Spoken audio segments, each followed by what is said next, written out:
we're recording. This is probably like the seventh time I've done this, and every time I get like a minute in and say something and mess up and stutter or something, so I stop it and start all over, and it's starting to get a little bit annoying, and I don't want to like lose the plot and forget like that I'm just doing this for fun. So I mess up. I doubt anybody is going to see this, but if you do, thank you for tuning in so much. My name is Nikisha. There are a few people subscribed to my channel already, and I'm imagining that most of those people are from poetry. I am a spoken word artist, and I'm imagining that if you are subscribed to my page already, that you saw me at an event somewhere and you appreciated my poetry and you decided to subscribe, and I appreciate that. I'm sorry that there hasn't been anything really for you here. There is one old poem, good poem, but it's a little older.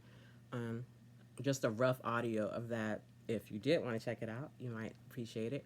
But tonight, I am here to record a review of the television show Severance because I am obsessed, and there are so many things that I want to say about it. I just want to talk about it all the time. And I'm constantly watching other people's reviews on YouTube and hearing their thoughts, and in the comments section telling them my theories and what I think, which is fun.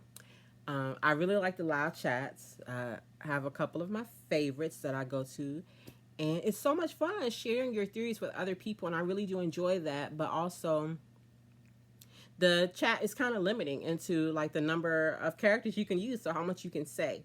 So there's so many times where you can't really like fully articulate your thought, and so I was like, oh my gosh, I want to be on someone's stream. So I begged, I pleaded. Nobody would let me come on with them, so I was like, I'm gonna do my own video, which is probably better anyway, because if I mess this up, no one has to see it ever. Oh my god, it's over 2 minutes, and I haven't started talking about the show. I'm off to a great start. All right, so the way that I'm gonna do this is I'm just gonna talk. I have some notes. I don't really have a script. Just have some general notes. I feel like I'll fill in the gaps and talk, and I can go in and edit afterward and put in maybe some pictures or something. I don't think anybody who hasn't seen Severance should watch this. I don't think it's going to be fulfilling for you in that way. But if you're like me and completely obsessed with this show, I could be just another person that you hear their thoughts and share your thoughts with them. Not a genius. I haven't figured everything out. I don't think I have all the answers. It's just not one of those videos that has found everything that you missed. No, I might not have seen anything that you missed at all. I just am a fan and just want to talk about the show. So I have my notes here on my phone. I'm going to be looking down a lot to see what I'm talking about. I do have them mostly in order, so hopefully I will be able to talk about the show and then go back in and put some pictures for relevance here and there. But we'll see what happens. No promises. All right, so my first note. The first thing that I noticed was the beginning scenes when the actor that's credited as the doctor on IMDb is pushing the cart down the hall. He goes into the optics and design room where Felicia, and I don't know the other woman that's working there, I don't know her name, but he asks them, do they have it? They hand him a tray. And the only really thing I noticed, well, two things I noticed. I noticed what we all noticed. They wouldn't show his face. I'm not sure why. I looked on IMDb. He is credited as Doctor, and you can see his face. It's very handsome, silver fox. But I feel like he maybe is going to be someone else. The only thing I can think is that maybe he will end up being Fields, the Bert's husband. Maybe we'll find that out next week when they go to dinner. But I'm getting ahead of myself, as I probably will do. And there'll probably be tangents because I'm 42 years old. I will start talking about one thing and then remember another thing and then forget what I was even talking about. Like right now, I'm trying to remember what the point I was making was. No, I'm kidding. I'm here. All right, so I noticed that the doctor, besides them not allowing us to see his face, I also noticed that the shot showed him walking right by hand sanitizer, like a large amount of hand sanitizer. And Felicia and the other woman that got the tray out, they had gloves on. He didn't have gloves on. It's very easy to say it doesn't mean anything. That's a very trivial thing, but I don't know if Severance does things that don't serve a purpose. So I feel like everything we notice means something. We just don't know it yet. So I wonder why did they have on gloves to hand him the look like medical supplies, maybe dental tools, and then if he didn't have to have gloves on to receive them, like how sanitary is that? And what is he doing with those tools, and who is he doing it to? It's a little scary, but I don't know. All right, my next note is when they went to the opening of the show.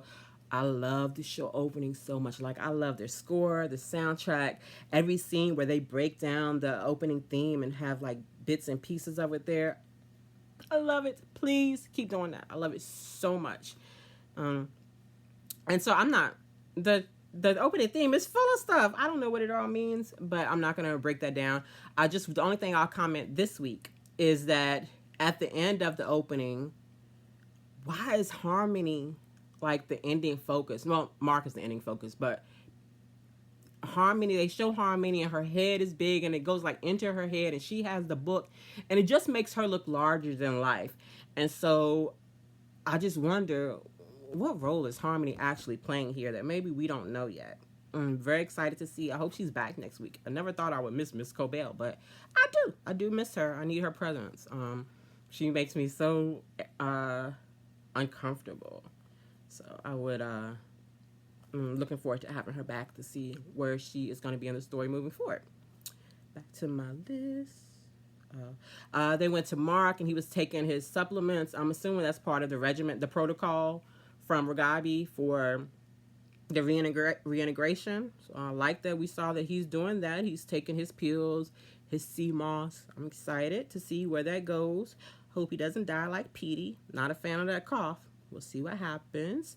When he was on the phone with Devin, when Mark was on the phone with Devin, at first I was like, why isn't he telling her what's going on? But I think we can assume that he's a good brother. He just wants to protect her, keep her safe.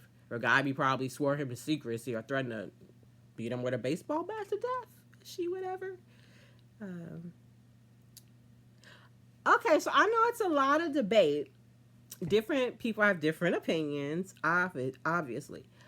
But is anybody watching this? What do you guys think? Do you think that the retreat was really outdoor? Do you think they left Lumen, the building? You think they were really on Lumen property and maybe just really on the ice? I don't think so. I know it's crazy to imagine that big of a space would be in that building, but I don't think anything is inconceivable on this show. I don't think they were, at the very least, I don't think they were where they said they were. You know, we all recognize that they were in a place similar to the painting with Kier standing over the water, even though for them it was frozen. In the painting, it was spring or summer. There was no snow. But the thing that doesn't click for me is that we saw that Irving was on the ice. Mark said he was on the ice. We didn't see that, but that's what he said. We saw Irving in the middle of the ice. So it was like frozen solid. So frozen solid that they would allow, the powers that be, would allow him to stand in the middle of that ice to be able to walk, to move forward. That's pretty frozen, right? Like, it has to be frozen solid. So if it's that cold that the pond, lake, whatever, the body of water is so frozen solid that a man can walk on it with no danger whatsoever, no hints of danger whatsoever, why is that waterfall flowing so fast? Right? I understand that the water could still flow, the water could still be moving with other water frozen, but in that close of a distance, those two things don't connect with me. Like, in my town, we have a small body of water, like a creek type of body of water, with a waterfall, like a couple of feet away from it. And when it's frozen, the waterfall does not float because it's frozen. You'll see it like frozen in like icicles. So I just feel like that's a big hint. And that is something that I didn't see anyone else say. So you're welcome. I'm kidding. Please, I'm kidding. Let's see, what is next? All right. I'm just saying stuff. I'm skipping ahead myself, messing up my order here. Am I sabotaging myself? All right. Back to Mark with Ragabi. She's better at it now. Remember, like I don't. She makes me nervous. I don't know if she actually knows what she's doing or she's kind of talking her way through it because she sounds very confident, but there's something underlying there. And if I was Mark, I would ask how many other people besides Petey have died. Like he says, she only has done it once, so that makes me think maybe they had conversations that we aren't privy to. But I would like a little more, like if they broaden the scope for that, so that I could kind of so we could see and be aware if there are more people, at least like a number, or even if it's a vague number. I just want to know how big her operation is. Does she have an operation? Like she's living in his house. I don't know. I have so many questions concerning her, but I'm so intrigued, and I really do like her character. And I want to know more, and I wouldn't trust her, but I wouldn't trust anybody. All right. Oh, can we please, we don't have to have nominations. We don't have to go through a process. Can we just go ahead and give Britt Lauer her Emmy for her work as Helly? Just on the walk alone, please. Like, seeing Helly R again, and seeing the way that she moves and she carries herself, it is so clear. It is so clear. And I always thought it from the first episode. I was pretty sure. I thought the walk was off. Her voice, the way that she speaks is a little different. The depthness of it is a little different. A lot of little subtle differences. It was still a great twist. But I just really want us to like recognize the work that she did, that she is doing as Helena and Helly R, and all the nuances and complications around that. It's pretty messy. It's giving soap opera. I say that because I'm a General Hospital fan, and some people make fun of me for it, but I love my soaps. Not all the soaps, just General Hospital. All right, what is next on the list? What is an obligement session? The way that Helena, I'm going to probably do that a lot. The way that Helena responded, it didn't seem fun. And it made me kind of nervous for her. But there obviously have been more, so I hope we get to find out what that is and what they do and why. How we balance those tempers. I know how we tame them with waffle parties. Let's see.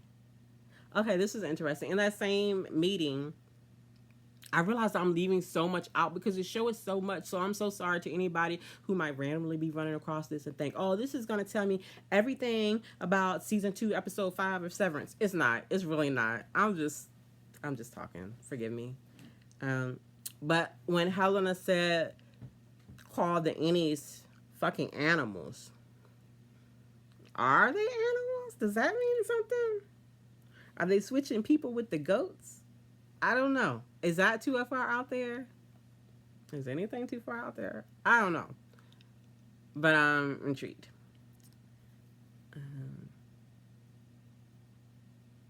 And that because I've watched the whole episode now, as I'm sure you have. So having rewatched it after I watched it the first time and seeing where the story goes, with Mr. Drummond telling Mr. Milchick to treat them as they are, and then I thought back to Helena saying they're fucking animals, and just,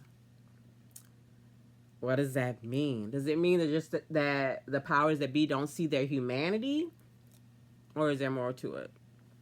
I don't know. We'll see.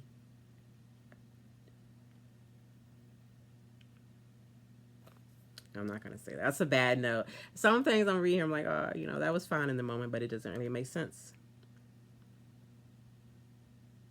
It did. I watched a show with my daughter. She's 17, and talking about them being animals, and I've had other conversations with my daughter about maybe they're robots, maybe they're cloning. Why don't we see belly buttons?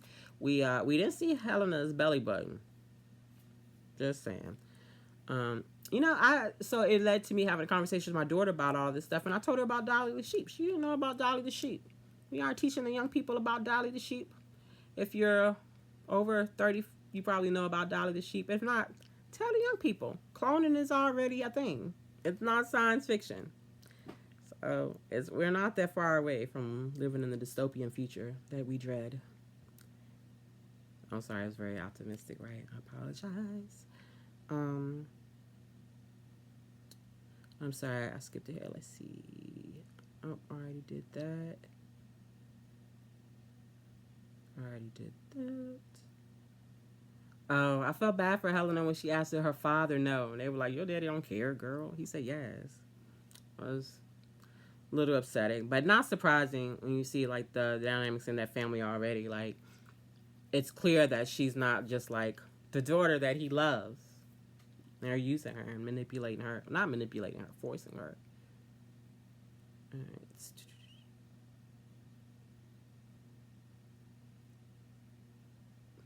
All right, so the next scene I have here, the note is in relation to when Helly came through the elevator for the first time. The last thing she knew, she was at the gala making a speech for on behalf of the Ennies. Then she woke up being drowned, and then she in the elevator. Like, why was Irv trying to kill me? What's happening? And Miss Wong is there, and this is a little iffy too.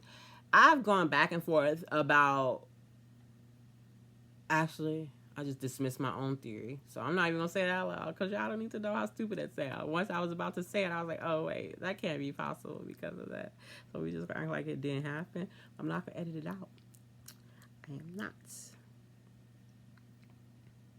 I didn't like the shakiness of the camera as Miss Wong led her down the hallway. I didn't like all of this, all of that. I get the point of it because Helly was disoriented, so we were being disoriented with her, but it was making me nauseous. I was already in my rocking chair. I'm in my rocking chair rocking like this, and then the TV going like this. I was like, whoa, this is a little too much. It's too much for me.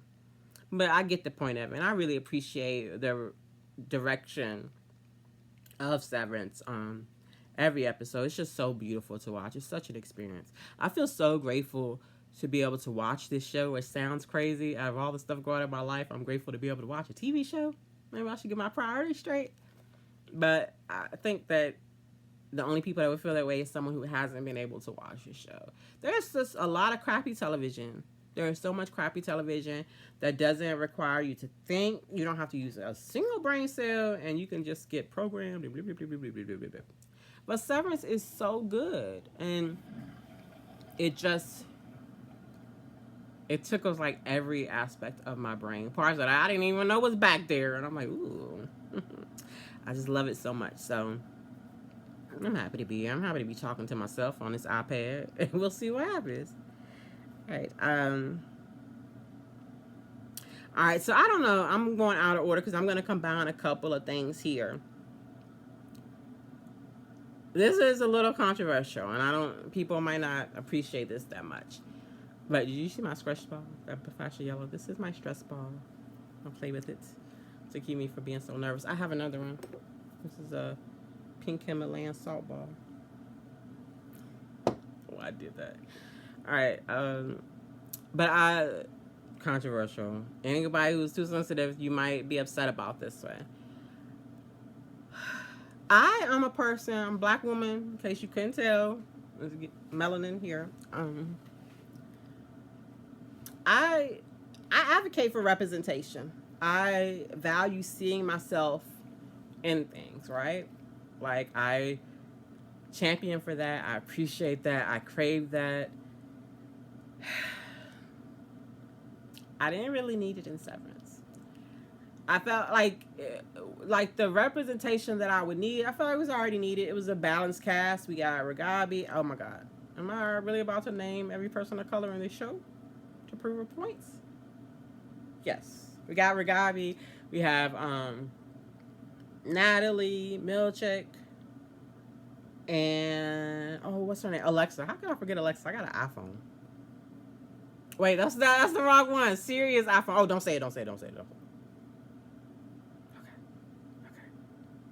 It's safe to say Alexa because I don't have an Alexa. The other one, I don't want to lose my list here on my phone. But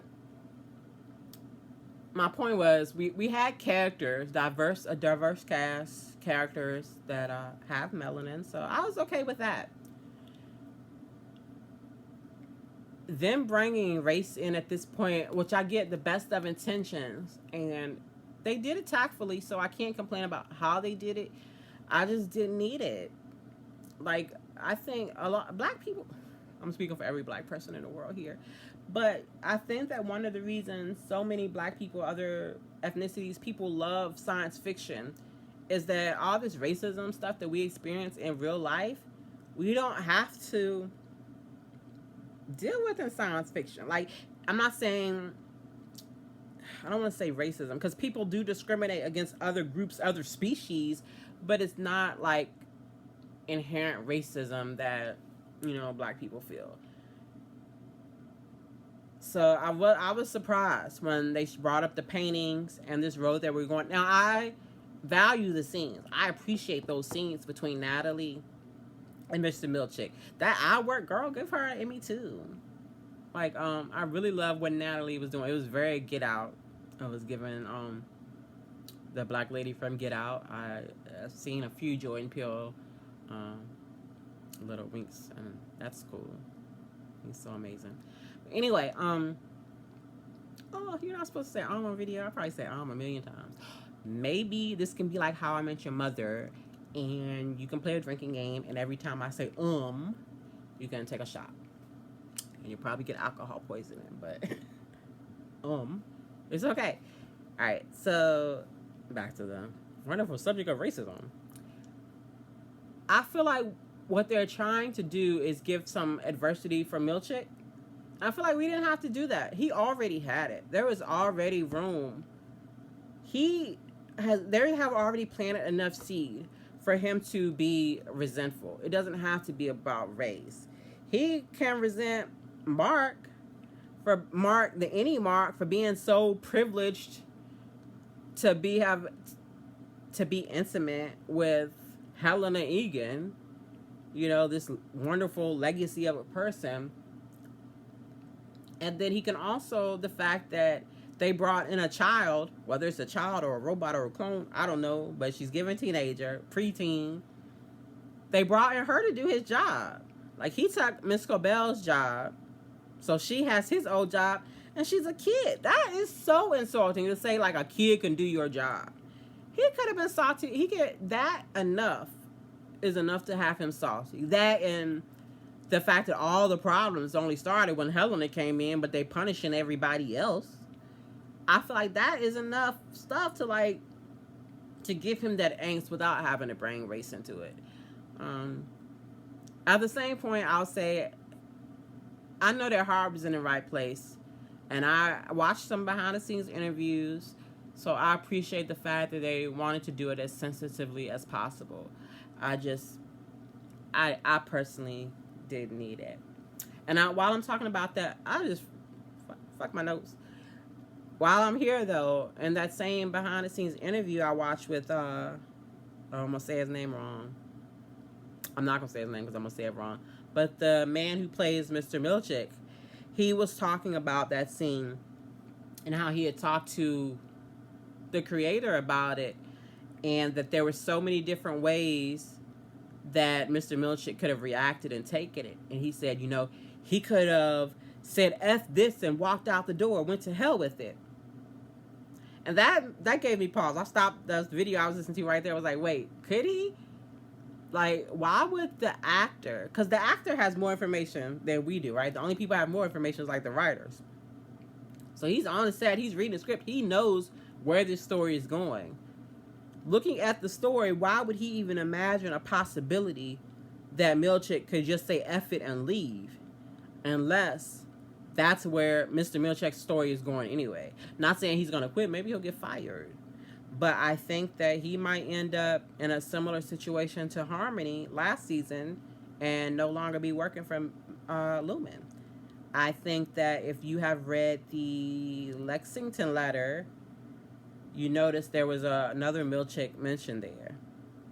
So he might be part of the rebellion, which I don't think I saw coming until this week. I thought I saw Harmony more in it than him. Even though I knew I had read the Lexington letter, so I knew that it was the person may be related to him or something like that, but We'll see. All right, I'm my draw. Back to, oh, I noticed that first day back at work, everybody's wearing lumen blue. Everybody was wearing lumen blue. It was a little creepy. I'm sure it was completely accidental, you know, as they do.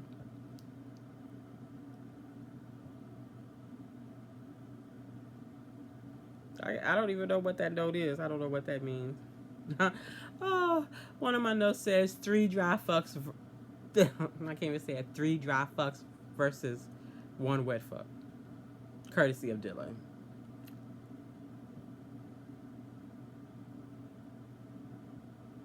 Oh my god, it's so much stuff here that I already said. So I'm gonna pause here and pause here.